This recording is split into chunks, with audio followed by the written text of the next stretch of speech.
श्री साईं सचरित्र हिंदी में श्री साईं बाबा संस्थान विश्वस्त व्यवस्था शिरडी।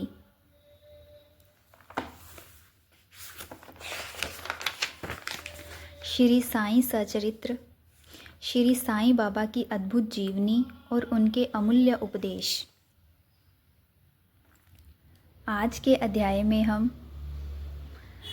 दूसरा अध्याय पढ़ेंगे। श्री साईं सचरित्र का दूसरा अध्याय, ग्रंथ लेखन का ध्येय, कार्य आरंभ में असमर्थता और साहस, गर्मागर्म बहस, अर्थपूर्ण उपाधि, हेमाड पंथ, गुरु की आवश्यकता।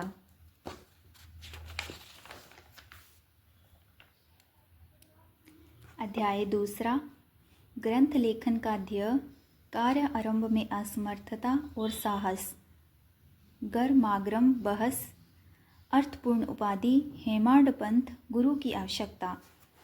गत अध्याय में ग्रंथकार ने अपने मौलिक ग्रंथ श्री साईं सचरित्र में उन कारणों पर प्रकाश डाला था जिनके द्वारा उन्हें ग्रंथ रचना के कार्य को आरंभ करने की प्रेरणा मिली।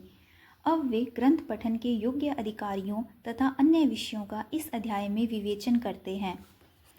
ग्रंथ लेखन का हेतु, किस प्रकार विषूचिका यानी हैजा के रोग के प्रकोप को आटा पिसवाकर और उसको ग्राम के बाहर फेंकवाकर रोका तथा उसका उन्मूलन किया। बाबा की इस लीला का प्रथम अध्याय में वर्णन किया जा चुका है। मैंने और भी लीलाएं सुनी जिनसे मेरे हृदय को अति आनंद हुआ और यही आनंद का स्रोत काव्य रूप में प्रकट हुआ। मैंने यह भी सोचा कि इन महान आश्चर्यजनक लीलाओं का वर्णन बाबा के भक्तों के लिए मनोरंजक एवं शिक्षाप्रद सिद्ध होगा तथा उनके पाप समूल नष्ट हो जाएंगे। इसलिए मैंने बाबा की पवित्र जीवन गाथा और उनके मधुर उपदेशों का लेखन प्रारंभ कर दिया। श्री साईं की जीवनी न तो उलझनपूर्ण है और न ही संकीर्ण है, वरन सत्य और आध्यात्मिक मार्ग का वास्तविक दिग्दर्शन कराती है। कार्य आरंभ करने में असमर्थता और साहस। श्री हेमाड पंथ को यह विचार आया कि मैं इस कार्य के लिए उपयुक्त पात्र नहीं हूँ। मैं तो अपने परम मित्र की जीवनी से भी भली भांति परिचित नहीं हूँ और न ही अपनी प्रकृति से। तब फिर मुझ सरीखा मूढ़मती भला एक महान संत पुरुष की जीवनी लिखने का दुस्साहस कैसे कर सकता है। अवतारों की प्रवृत्ति के वर्णन में वेद भी अपनी असमर्थता प्रकट करते हैं। किसी संत का चरित्र समझने के लिए स्वयं को पहले संत होना नितांत आवश्यक है। फिर मैं तो उनका गुणगान करने के सर्वथा अयोग्य ही हूँ। संत की जीवनी लिखने में एक महान साहस की आवश्यकता है और कहीं ऐसा ना हो कि चार लोगों के समक्ष हास्य का पात्र बनना पड़े। इसलिए श्री साईं बाबा की कृपा प्राप्त करने के लिए मैं ईश्वर से प्रार्थना करने लगा। महाराष्ट्र के संत श्रेष्ठ श्री ज्ञानेश्वर महाराज का कथन है कि संत चरित्र के रचयिता से परमात्मा अति प्रसन्न होता है। तुलसीदास जी ने भी कहा है कि साधु चरित शुभ सरीस कपासु, निरस विशद गुण में फल जासु, जो सही दुख पर छिद्र दुरावा, वंदनीय जेहि जग जस पावा। भक्तों को भी संतों की सेवा करने की इच्छा बनी रहती है। संतों की कार्य पूरा करा लेने की प्रणाली भी विचित्र ही है। यथार्थ प्रेरणा तो संत ही किया करते हैं, भक्त तो निमित्त मात्र या कहिए कि कार्य पूर्ति के लिए एक यंत्र मात्र हैं। उदाहरणार्थ शक संवत 1700 में कवि महीपति को संत चरित्र लेखन की प्रेरणा हुई। ईश्वर ने संतों में अंत प्रेरणा पैदा की और कार्य पूर्ण हो गया। इसी प्रकार शक संवत 1800 में श्री दास गणु की सेवा स्वीकार हुई। महीपति ने 4 काव्य रचे, भक्त विजय, संत विजय, भक्त लीलामृत और संत लीलामृत, और दास गणु ने केवल 2, भक्त लीलामृत और संत कथामृत, जिसमें आधुनिक संतों के चरित्रों का वर्णन है। भक्त लीलामृत के अध्याय 31, 32 और 33 तथा संत कथामृत के 57वें अध्याय में श्री साईं बाबा की मधुर जीवनी और उनके अमूल्य उपदेशों का वर्णन सुंदर एवं रोचक ढंग से किया गया है। इनका उदाहरण श्री साईं लीला पत्रिका के अंक 11, 12 और 17 में दिया गया है। पाठकों से इनके पठन का अनुरोध है। इसी प्रकार श्री साईं बाबा की अद्भुत लीलाओं का वर्णन एक बहुत सुंदर छोटी सी पुस्तिका श्री साईनाथ भजनमाला में किया गया है। इसकी रचना बांद्रा की श्रीमती सावित्रीबाई रघुनाथ तेंदुलकर ने की है। श्री दासकणु महाराज ने भी श्री साईं बाबा पर कई मधुर कविताओं की रचना की है। एक और भक्त अमीदास भवानी मेहता ने भी बाबा की कुछ कथाओं को गुजराती में प्रकाशित किया है। साईं प्रभा नामक पत्रिका में भी कुछ लीलाएं शिरडी के दक्षिणा भिक्षा संस्थान द्वारा प्रकाशित की गई हैं। अब प्रश्न यह उठता है कि जब श्री साईनाथ महाराज के जीवन पर प्रकाश डालने वाला इतना साहित्य उपलब्ध है, फिर और इस ग्रंथ साईं सचरित्र रचने की आवश्यकता ही कहाँ पैदा होती है। इसका उत्तर केवल यही है कि श्री साईं बाबा की जीवनी सागर के सदृश अगाध, विस्तृत और अथाह है। यदि इसमें गहरे गोते लगाए जाएं तो ज्ञान और भक्ति रूपी अमूल्य रत्नों की सहज ही प्राप्ति हो सकती है, जिनसे मुमुक्षुओं को बहुत लाभ होगा। श्री साईं बाबा की जीवनी, उनके दृष्टांत एवं उपदेश महान आश्चर्य से परिपूर्ण है। दुख और दुर्भाग्यग्रस्त मानवों को इनसे शांति और सुख प्राप्त होगा तथा लोक व प्रलोक में श्रेयस की प्राप्ति होगी। यदि श्री साईं बाबा के उपदेशों का, जो कि वैदिक शिक्षा के समान ही मनोरंजक और शिक्षाप्रद हैं, ध्यानपूर्वक श्रवण एवं मनन किया जाए तो भक्तों को अपने मनोवांछित फल की प्राप्ति हो जाएगी, अर्थात ब्रह्म से अभिन्नता, अष्टांग योग की सिद्धि, समाधि, आनंद आदि की प्राप्ति सरलता से हो जाएगी। यह सोचकर ही मैंने चरित्र की कथाओं को संकलित करना प्रारंभ कर दिया।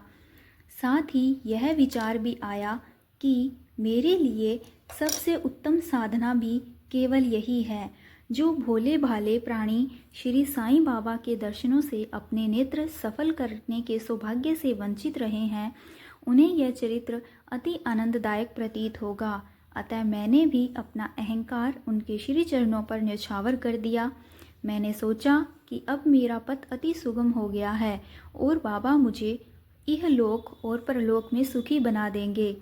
मैं स्वयं बाबा की आज्ञा प्राप्त करने का साहस नहीं कर सकता था, अतः मैंने श्री माधवराव उपनाम श्यामा से, जो कि बाबा के अंतरंग भक्तों में से थे, इस हेतु प्रार्थना की। इन्होंने इस कार्य के निमित्त श्री साईं बाबा से विनम्र शब्दों में इस प्रकार प्रार्थना की, ये अन्ना साहेब आपकी जीवनी लिखने के लिए अति उत्सुक हैं, परंतु आप कृपा ऐसा न कहना कि मैं तो एक फ़कीर हूँ, मेरी जीवनी लिखने की आवश्यकता ही क्या है। आपकी केवल कृपा और अनुमति से ही ये लिख सकेंगे, अथवा आपके श्री चरणों का पुण्य प्रताप ही इस कार्य को सफल बना देगा। आपकी अनुमति तथा आशीर्वाद के अभाव में कोई भी कार्य यशस्वी नहीं हो सकता। यह प्रार्थना सुनकर बाबा को दया आ गई। उन्होंने आश्वासन और उदी देकर अपना वरद हस्त मेरे मस्तक पर रखा और कहने लगे कि इन्हें जीवनी और दृष्टांतों को एकत्रित कर लिपिबद्ध करने दो।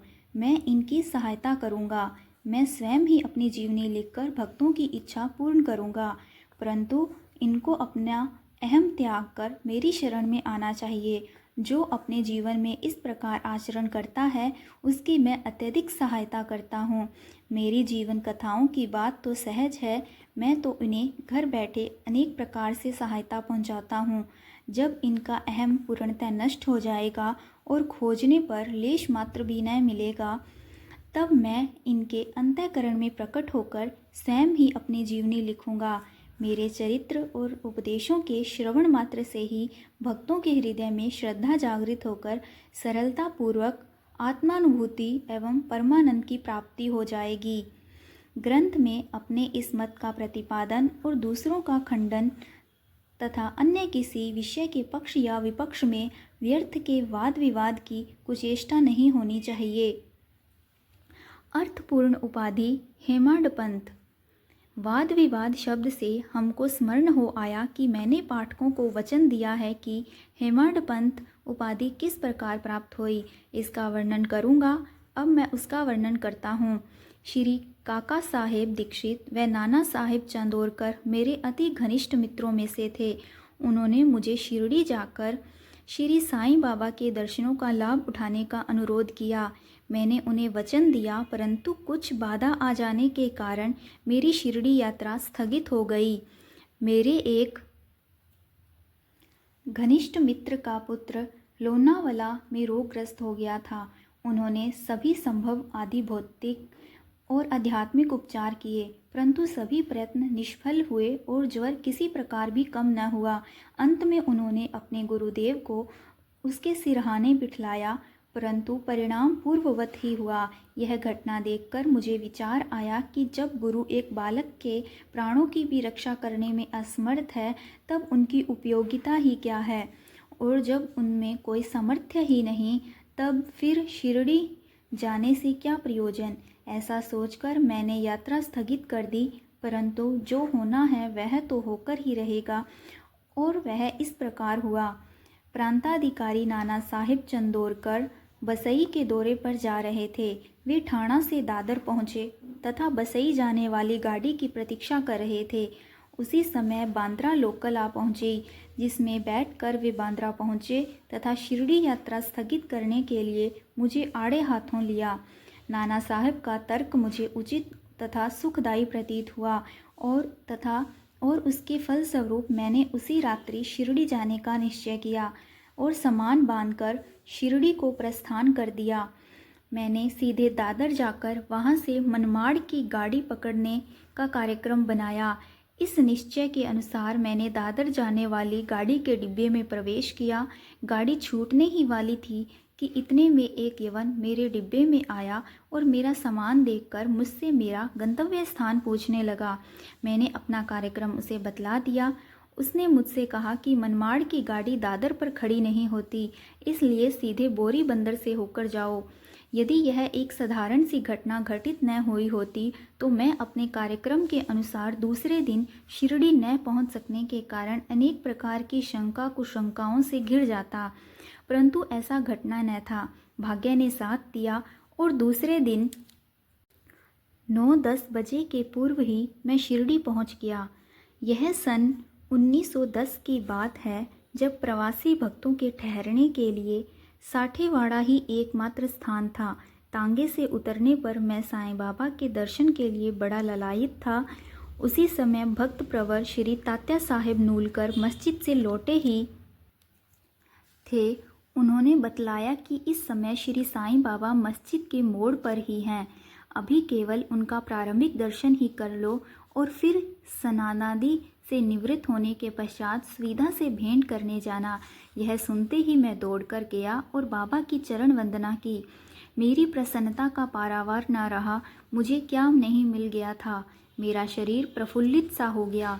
क्षुधा और तृषा की सुधि जाती रही। जिस क्षण से उनके भव विनाशक चरणों का स्पर्श प्राप्त हुआ, मेरे जीवन में एक नूतन आनंद प्रवाह बहने लगा। मैं उनका सदैव के लिए ऋणी हो गया। उनका यह उपकार मैं कभी भूल न सकूंगा। मैं सदा उनका स्मरण कर उन्हें मानसिक प्रणाम किया करता हूँ। जैसा कि मेरे अनुभव में आया कि साईं के दर्शन में ही यह विशेषता है कि विचार परिवर्तन तथा पिछले कर्मों का प्रभाव शीघ्र मंद पड़ने लगता है और शनि शनि अनासक्ति और संसारिक भोगों से वैराग्य बढ़ता जाता है। केवल गत जन्मों के अनेक शुभ संस्कार एकत्रित होने पर ही ऐसा दर्शन प्राप्त होना सुलभ हो सकता है। पाठकों, मैं आपसे शपथ पूर्वक कहता हूँ कि यदि आप श्री साईं बाबा को एक दृष्टि भरकर देख लेंगे तो आपको संपूर्ण विश्व ही साईं में दिखलाई पड़ेगा। गर्मागर्म बहस। गर्मागर्म बहस। शिरडी पहुंचने के प्रथम दिन ही बाला साहेब तथा मेरे बीच गुरु की आवश्यकता पर वाद विवाद छिड़ गया। मेरा मत था कि स्वतंत्रता त्याग कर पराधीन क्यों होना, तथा जब कर्म करना ही पड़ता है तब गुरु की आवश्यकता ही कहाँ रही। प्रत्येक को पूर्ण प्रयत्न कर स्वयं को आगे बढ़ाना चाहिए। गुरु शिष्य के लिए करता ही क्या है, वह तो सुख से निद्रा का आनंद लेता है। इस प्रकार मैंने स्वतंत्रता का पक्ष लिया और बाला साहेब ने प्रारब्ध का। उन्होंने कहा कि जो विधि लिखित है वह घटित होकर रहेगा। इसमें उच्च कोटि के महापुरुष भी असफल हो गए हैं। कहावत है, मेरे मन कछु और है, विधाता के कछु और। फिर परामर्श युक्त शब्दों में बोले, भाई साहब, यह निरी विद्वता छोड़ दो। यह अहंकार तुम्हारी कुछ भी सहायता न कर सकेगा। इस प्रकार दोनों पक्षों के खंडन मंडन में लगभग 1 घंटा व्यतीत हो गया और सदैव की भांति कोई निष्कर्ष न निकल सका। इसलिए तंग और विवश होकर विवाद स्थगित करना पड़ा। इसका परिणाम यह हुआ कि मेरी मानसिक शांति भंग हो गई तथा मुझे अनुभव हुआ कि जब तक घोर दैहिक बुद्धि और अहंकार न हो तब तक विवाद संभव नहीं। वस्तुतः यह अहंकार ही विवाद की जड़ है। जब अन्य लोगों के साथ मैं मस्जिद गया तब बाबा ने काका साहब को संबोधित कर प्रश्न किया कि साठेवाड़ा में क्या चल रहा था, किस विषय में विवाद था। फिर मेरी ओर दृष्टिपात कर बोले कि इन हेमाड पंथ ने क्या कहा। ये शब्द सुनकर मुझे अधिक अचंभा हुआ। साठेवाड़ा और मस्जिद में पर्याप्त अंतर था। सर्वज्ञ या अंतर्यामी हुए बिना बाबा को विवाद का ज्ञान कैसे हो सकता था। मैं सोचने लगा कि बाबा हेमाड पंथ के नाम से मुझे क्यों संबोधित करते हैं। यह शब्द तो हेमाद्री पंथ का अपभ्रंश है। हेमाद्री पंथ देवगिरी के यादव राजवंशी महाराजा महादेव और रामदेव के विख्यात मंत्री थे। वे उच्च कोटि के विद्वान, उत्तम प्रकृति और चतुर्वर्ग चिंतामणि, जिसमें आध्यात्मिक विषयों का विवेचन है, और राज प्रशस्ति जैसे उत्तम काव्यों के रचयिता थे। उन्होंने ही हिसाब किताब रखने की नवीन प्रणाली का आविष्कार किया था और बही खाते की पद्धति को जन्म दिया था और कहा, मैं इसके विपरीत एक अज्ञानी, मूर्ख और मंदमती हूँ। अतः मेरी समझ में यह न आ सका कि मुझे इस विशेष उपाधि से विभूषित करने का क्या तात्पर्य है। गहन विचार करने पर मैं इस निष्कर्ष पर पहुंचा कि कहीं मेरे अहंकार को चूर्ण करने के लिए ही तो बाबा ने इस अस्त्र का प्रयोग नहीं किया है, ताकि मैं भविष्य में सदैव के लिए निर्भिमानी एवं विनम्र हो जाऊं। अथवा कहीं यह मेरे वाक चातुर्य के उपलक्ष्य में मेरी प्रशंसा तो नहीं है। भविष्य पर दृष्टिपात करने से प्रतीत होता है कि बाबा के द्वारा हेमाड पंथ की उपाधि से विभूषित करना कितना अर्थपूर्ण और भविष्य गोचर था। सर्वविदित है कि कालांतर में दाभोलकर ने श्री साईं बाबा संस्थान का प्रबंध कितने सुचारू एवं विद्वतापूर्ण ढंग से किया था। हिसाब किताब आदि कितने उत्तम प्रकार से रखे तथा साथ ही साथ महाकाव्य साईं सचरित्र की रचना भी की। इस ग्रंथ में महत्वपूर्ण और आध्यात्मिक विषयों जैसे ज्ञान, भक्ति, वैराग्य, शरणागति व आत्मनिवेदन आदि का समावेश है। गुरु की आवश्यकता, इस विषय में बाबा ने क्या उद्गार प्रकट किए, इस पर हेमाड पंथ द्वारा लिखित कोई लेख या स्मृति पत्र प्राप्त नहीं है, परंतु काका साहेब दीक्षित ने इस विषय पर उनके लेख प्रकाशित किए हैं। बाबा से भेंट करने के दूसरे दिन हेमाड पंथ और काका साहेब ने मस्जिद में जाकर घर लौटने की अनुमति मांगी। बाबा ने स्वीकृति दे दी। किसी ने प्रश्न किया, बाबा कहाँ जाएं? उत्तर मिला, ऊपर जाओ। प्रश्न, मार्ग कैसा है? बाबा, अनेक पंथ हैं, यहाँ से भी एक मार्ग है, परंतु यह मार्ग दुर्गम है तथा सिंह और भेड़िए भी मिलते हैं। काका साहब, यदि पथ प्रदर्शक भी साथ हो तो? बाबा, तब कोई कष्ट न होगा। पथ प्रदर्शक तुम्हारी सिंह और भेड़ियों और कंदकों से रक्षा कर तुम्हें सीधे निर्दिष्ट स्थान पर पहुंचा देगा, परंतु उसके अभाव में जंगल में मार्ग भूलने या गड्ढे में गिर जाने की संभावना है। दाभोलकर भी उपयुक्त प्रसंग के अवसर पर वहां उपस्थित थे। उन्होंने सोचा कि जो कुछ बाबा कह रहे हैं वह गुरु की आवश्यकता ही क्यों है। इस प्रश्न का उत्तर है साईं लीला भाग 1 संख्या 5 एवं पृष्ठ 47 के अनुसार। उन्होंने सदा के लिए मन में यह गांठ बांध ले कि अब कभी इस विषय पर वाद विवाद नहीं करेंगे कि स्वतंत्र या परतंत्र व्यक्ति आध्यात्मिक विषयों के लिए कैसा सिद्ध होगा। प्रत्युत इसके विपरीत यथार्थ में परमार्थ लाभ केवल गुरु के उपदेश पालन में ही निहित है। इन उपदेशों का वर्णन मूल काव्य ग्रंथ के इसी अध्याय में किया गया है। इसमें लिखा है कि राम और कृष्ण महान अवतारी होते हुए भी आत्मानुभूति के लिए राम को अपने गुरु वशिष्ठ और कृष्ण को अपने गुरु संदीपनी की शरण में जाना पड़ा था। इस मार्ग में उन्नति प्राप्त करने के लिए केवल श्रद्धा और धैर्य ये ही 2 गुण सहायक हैं। श्री सद्गुरु साईनाथार्पणमस्तु। शुभम भवतु। ओम साई राम। जय साई राम।